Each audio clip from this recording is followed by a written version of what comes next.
I moved into the downtown apartment in mid-August, a week before my new job started. I'd been desperate to escape my old place. Paper-thin walls, constant noise, endless chaos. The listing for this apartment made it seem perfect. Quiet building, working professionals, secure entry, and a decent view of the city skyline. Reality was different. The building was quiet, too quiet. The hallways always smelled faintly of bleach, and the fluorescent lights buzzed with an uneasy hum. My unit, 6A, sat at the very end of the 6th floor, and across from me, directly across the hall, was 6B. But before I get into that, don't forget to like the video and subscribe only if you enjoy these stories. Comment where you're listening from. And if you've ever lived somewhere that just didn't feel right, I want to hear your story for a future video. Alright, get comfortable. Turn down the lights, because this one still makes my skin crawl to think about. My first day there, I noticed something strange. Door 6B had no doormat, no delivery boxes, no name on the buzzer. Just a door. A blank, silent door. Around 11 p.m., as I was unpacking, I heard footsteps in the hallway. Slow, dragging footsteps that stopped directly outside my door. I froze, waiting for a knock. But it never came. After a long pause, the steps continued toward the elevator. I chalked it up to a late-night neighbor and went to bed. The next night, it happened again. Same time, same slow footsteps, same pause outside my door. Except this time, when they reached the elevator, they didn't leave. They just stood there. I could hear them breathing. Slow, heavy, just beyond the thin metal doors. Eventually, the breathing faded, but I didn't sleep after that. A few days later, I was leaving early for work. As I locked my door, the door to 6B creaked open. A man stood inside the doorway, mid-40s maybe, tall, thin, skin so pale it almost looked grey. His clothes were clean but outdated, like something from the early 2000s, and he stared at me with this unsettling stillness, like his face hadn't moved in years. I tried to be friendly. "Morning," I said. He didn't blink, didn't nod, didn't breathe for a moment. Then he spoke, quietly, flatly. "You're loud." I almost laughed. I hadn't made any noise. But instead, I apologized and headed for the elevator. As the doors closed, he just stood there watching me leave, not stepping back inside, not looking away. 2 nights later, someone slid a note under my door. No envelope, no signature. Just 3 words in shaky handwriting. "Please stop moving things at night." I hadn't moved anything. I hadn't even gotten out of bed. I decided to ignore it, until the next morning when I found a second note. "You kept me awake again," and that wasn't even the worst part. The timestamp on the building camera showed that no one had walked down my hallway that night. No deliveries, no neighbors, no movement at all. So how did the note get under my door? By week 2, I was waking up every night at 3:07 a.m. No noise woke me up, just the feeling that someone was watching me. So I turned on voice memos while I slept. The first recording was nothing but room noise. The second had faint shuffling. The third made my stomach drop. At 3:07 a.m., there was a whisper, right next to my bed. "You're loud." I jumped up, heart pounding, stopped the recording, and immediately checked the locks. Both were still dead bolted. I didn't sleep the rest of the night. The next day, I finally asked the building manager about the neighbor in 6B. Her smile immediately dropped. "There is no tenant in 6B, she said. I told her I'd seen him. I'd spoken to him. She shook her head. No one has lived there for over a year. I asked why. She didn't want to answer, but eventually, the last tenant, The man who lived there. He passed away in his apartment. No one found him for 3 weeks. Some residents claimed they heard him walking at night even after he died. So we stopped renting the unit. It's been sealed since. I told her that wasn't possible. I'd seen him just days ago. She just stared at me. 6B is locked. The locks haven't been opened. We check. I packed that night. I didn't care if I broke my lease. I just wanted to leave. At 2:58 a.m., the footsteps began in the hallway. Slow, dragging, coming toward my door. I held my breath and stayed perfectly still. The steps stopped right outside. A long silence. Then, the doorknob turned. Not violently, slowly, like someone was taking their time, testing to see if I'd locked it. It rattled once, twice. Then a whisper through the door. "You're loud." I grabbed my keys, my bag, and ran out of the apartment barefoot. As I turned toward the elevator, the door of 6B was wide open. Inside was nothing. No furniture, no lights, no tenant. Just a dark, empty unit. And the man was standing in the doorway. No smile, no expression, no sound. Just that unblinking stare. I didn't wait. I bolted down 6 flights of stairs and didn't stop until I reached my car. I never went back. I live across town now, in a noisy complex, where I can hear neighbors through the walls. And I'm grateful for every sound.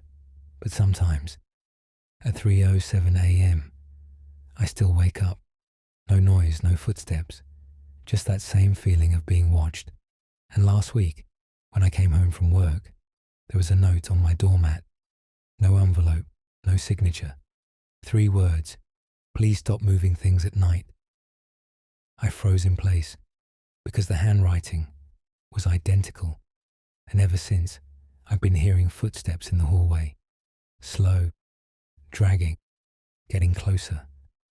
I wasn't supposed to hear footsteps again. Not after moving across town.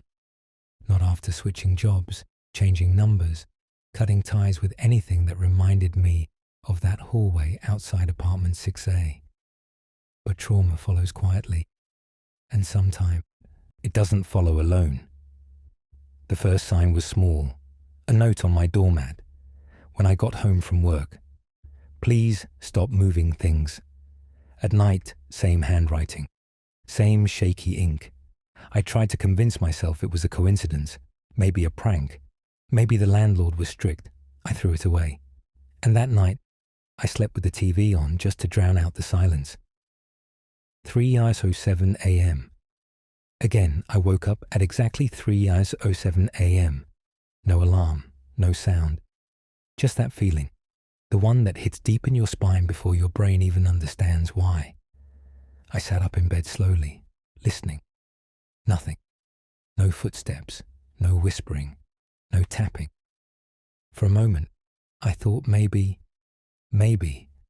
it had all stayed behind in the old building. Then I glanced toward the hallway.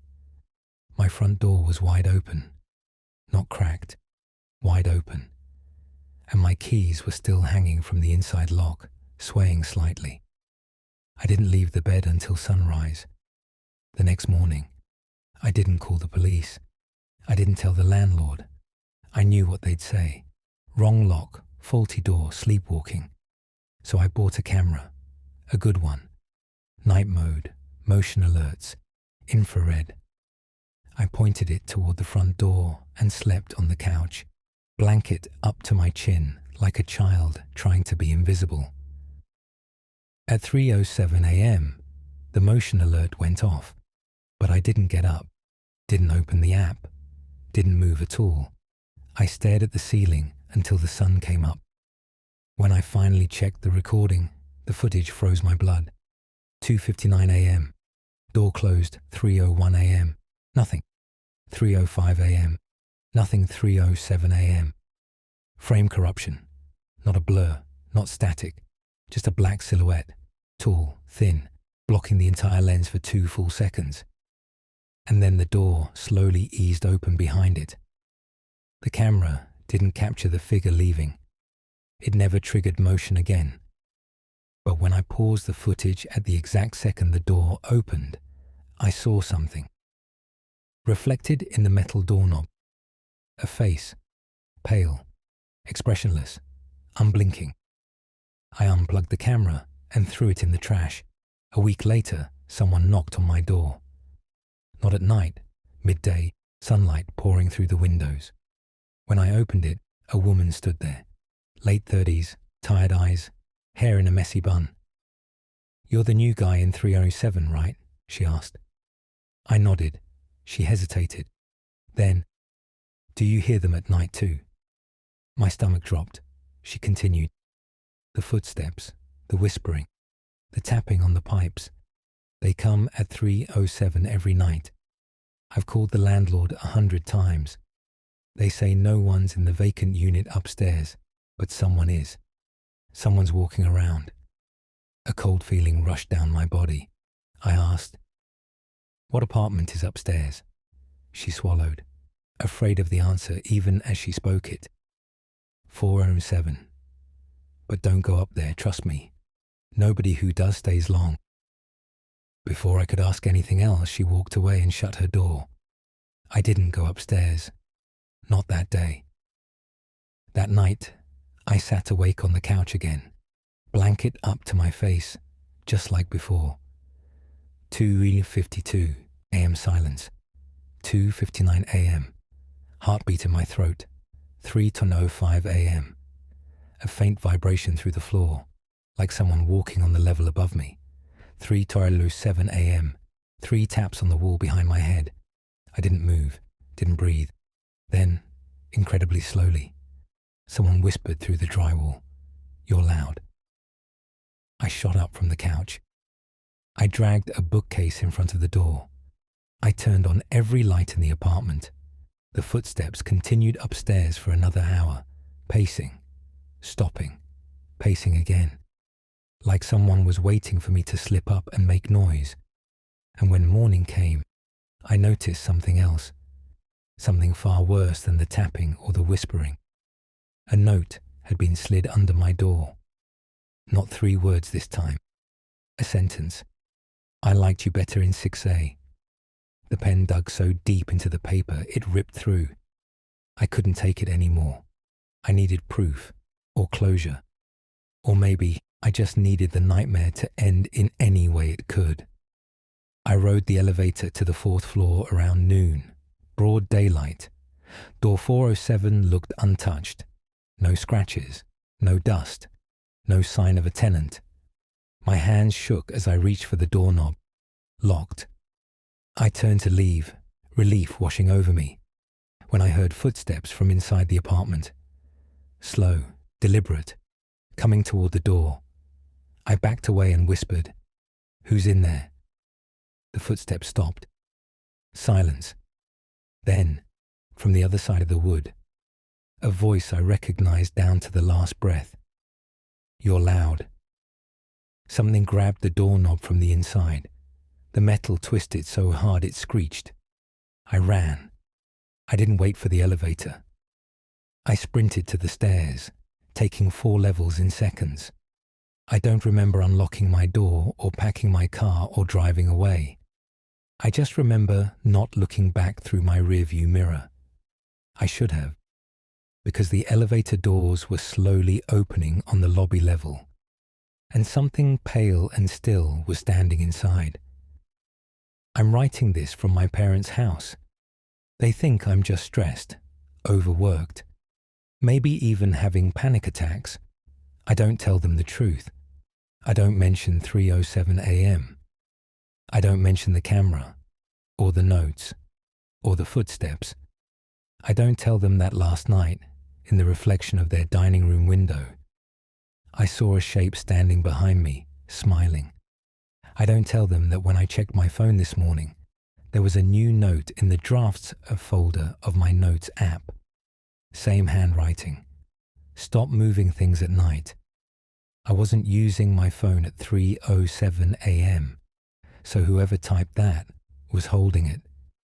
I've been trying to convince myself it's over, that I escaped apartment 6A, left 407 behind, and finally outran whoever was following me. But you can't outrun something that doesn't obey the rules. It started last night. I was asleep, or at least I thought I was, when I woke to a faint buzz on my phone. A notification. It was a note from my own phone. Timestamp 3:07 a.m. The message was simple. I see you. I froze. Heart hammering. Every rational thought screamed, impossible. I live alone now. I never shared my address. I never let anyone into my phone. No one should have been able to send me a note. And yet, there it was. I stayed awake, sitting on the edge of my bed, flashlight in hand. The apartment was silent. Too silent. No hum of traffic, no neighbors. Just the oppressive quiet that always precedes him. At exactly 3:07 a.m., I heard it. A soft, deliberate creak from the bedroom doorway. I froze. Every muscle locked. The flashlight flicked toward the door. Nothing. Then, slow, dragging footsteps from the hallway, stopping right at the edge of my bedroom. I wanted to scream, wanted to run, but my body refused. And then I saw it. A shadow, pale, tall, standing just outside the reach of the flashlight. The light wavered, and I swear I saw a smile.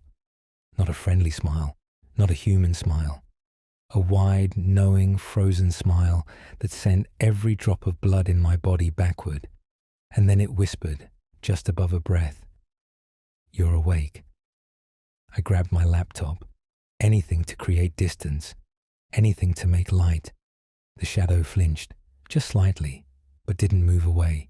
It didn't run. It didn't disappear. Then it pointed, not at the door, not at the floor, at me, at my chest, at my heart. And I understood, in that moment, it didn't need to enter the room. It didn't need to touch me. It already knew where I was, exactly, every time. I grabbed my old notebook from the apartment, the one I used in 6A to track the tapping and the footsteps. Every night, every entry had been mirrored in real time, every note crossed out, every scribble undone. And now, it was happening again. The pages on my desk flipped violently on their own, as if a strong wind had blown through the room. And on the top page, in the same shaky handwriting, "You can't hide." At 3:15 a.m., my phone rang. Unknown number. I answered. Silence. Then a whisper, not through the speaker, not like a regular voice. It came from inside the room. "Stop moving things at night." I dropped the phone. It hit the floor. The screen cracked. The whisper repeated, closer this time, right behind me. I spun around. Nothing. No shadow. No figure. Only the feeling of eyes boring into the back of my skull. I haven't left the apartment since. I don't answer calls.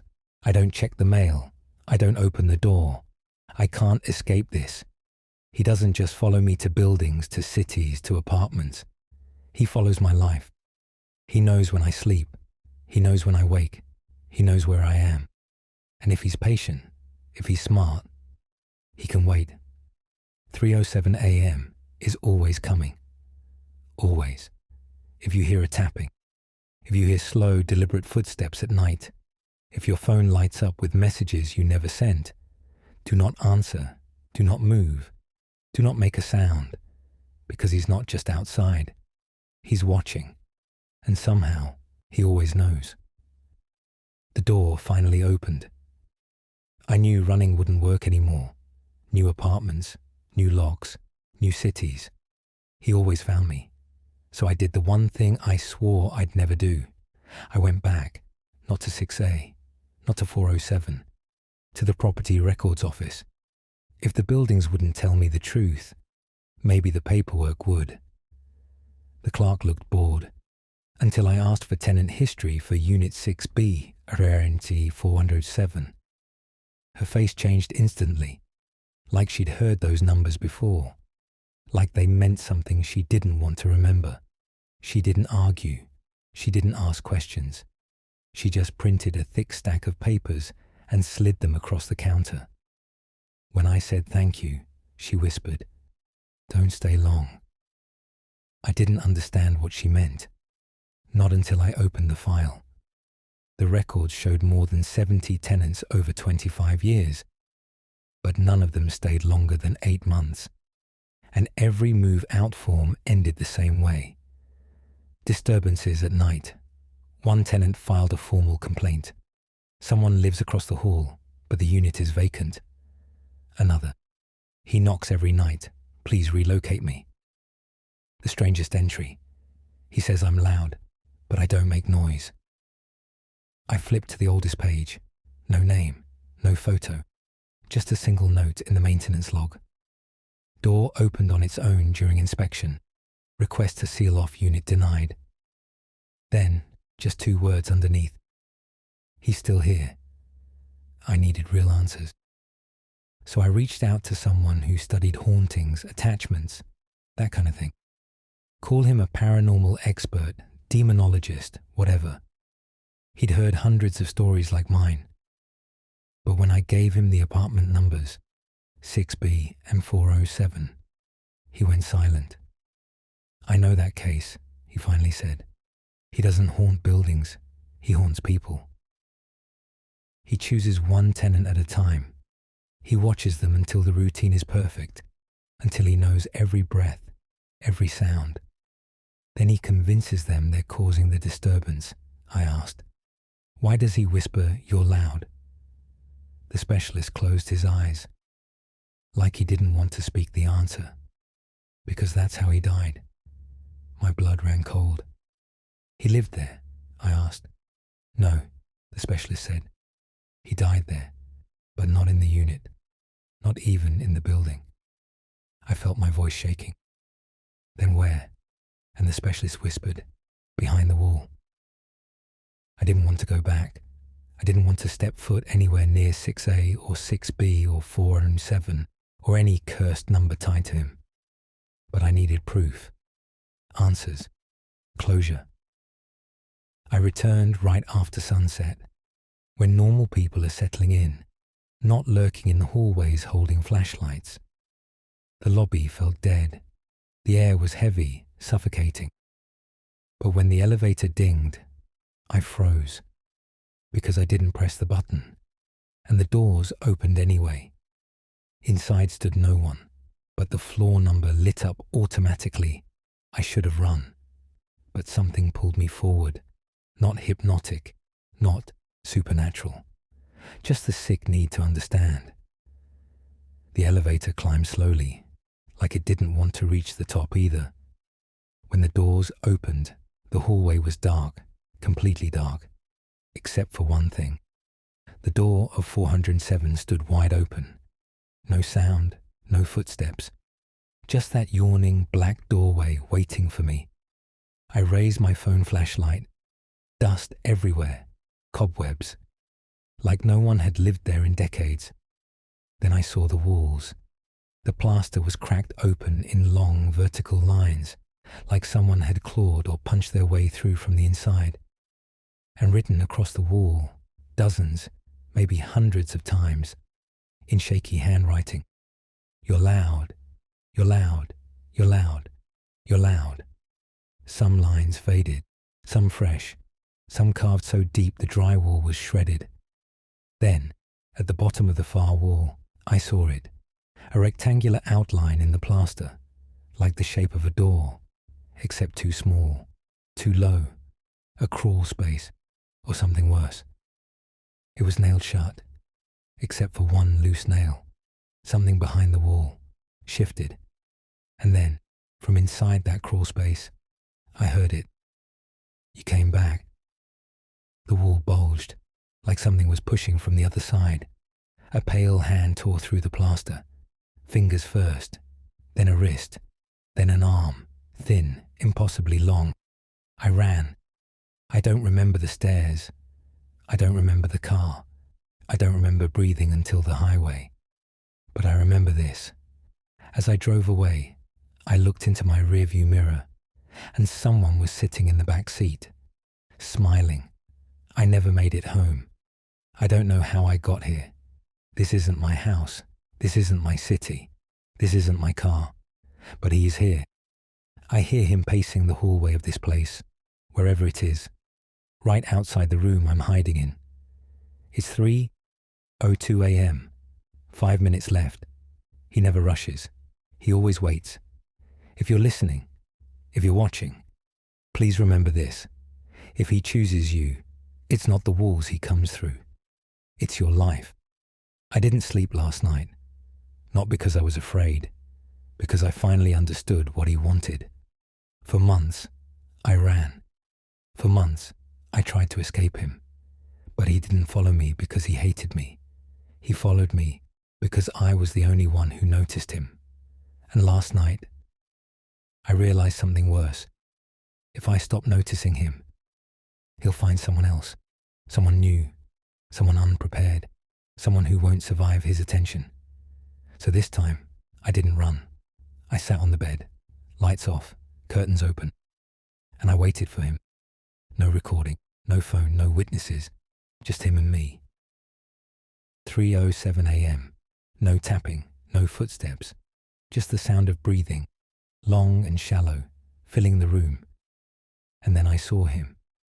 Not in the hallway, not in the closet, not in the doorway. He was sitting in the chair across from me, as if he had been there for hours, his head tilted too far to one side, like he was studying me. His smile stretched across his face but didn't reach his eyes. He whispered, not angry, not demanding, but almost hopeful. "Are you looking?" I nodded. He exhaled, relieved. And for the first time since he appeared in my life, he didn't move closer. He just watched me. I asked him the question that had been burning in my mind for months. Why me? His answer came without hesitation. Because you heard me. Not saw, not feared, not believed. He chose me because I noticed the quiet that everyone else ignored. He leaned forward slowly, not threatening, and his voice cracked like old wood. I don't want to disappear again. Not pain, not rage, not malice, desperation. And I suddenly understood the real horror. Some hauntings don't come from evil. Some come from loneliness. He didn't attack me, didn't scream, didn't touch me. He simply waited. And I realized this was the question behind every tap, every bruise, every whisper. Do I matter? So I answered, quietly, calmly. Yes, I see you. His smile dropped. For the first time, his expression changed. He looked peaceful. He stood up from the chair, slow, gentle, walked toward the closet, and stopped in the doorway. One last whisper, "Don't forget me." Then he stepped inside. The door closed. No slam, no shaking walls, no broken glass, just silence. No footprints, no scratches, no humming in the walls. For the first time in months, the apartment was quiet, and that terrified me more than anything, because I knew what the specialist warned me. Forgetting him is what kills him, and he will never let that happen peacefully. So today, I don't run. I don't hide. I don't pretend nothing happened. I talk about him, because the moment he becomes just a story, he'll come back.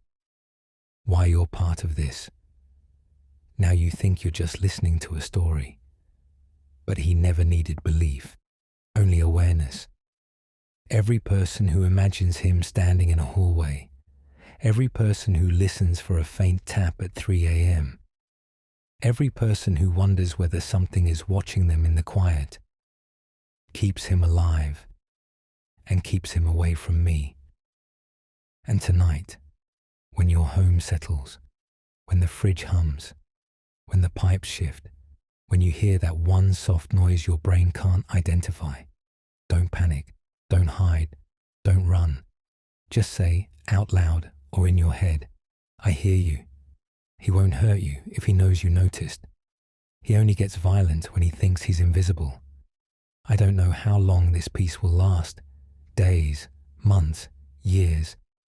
But if one night I stop uploading, if the tapping stops for you, if his attention leaves your house, that means someone else is carrying the silence again.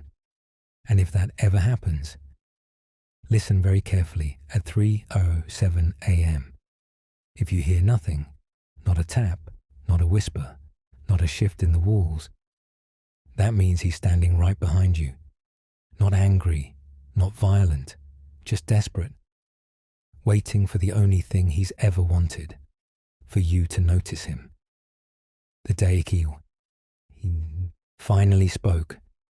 I've spent weeks trying to convince myself none of this is real, but the bruises on my neck are real. The scratches on the floor are real. The voice I hear at 3:07 a.m.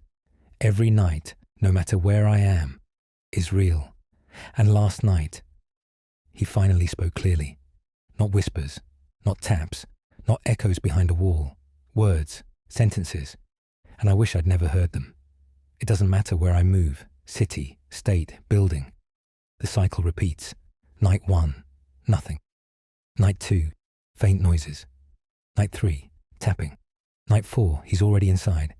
This apartment is no different. Except this time, I kept every light on. I stayed awake. I watched the hallway for hours. At 2:58 a.m., the tapping started.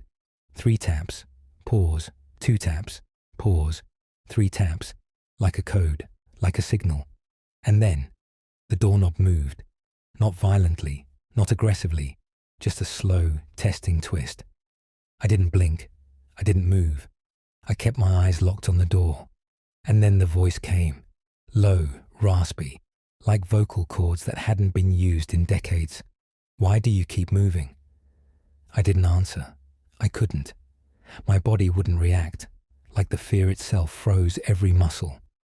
The handle turned again, and he said it louder. Why do you keep moving?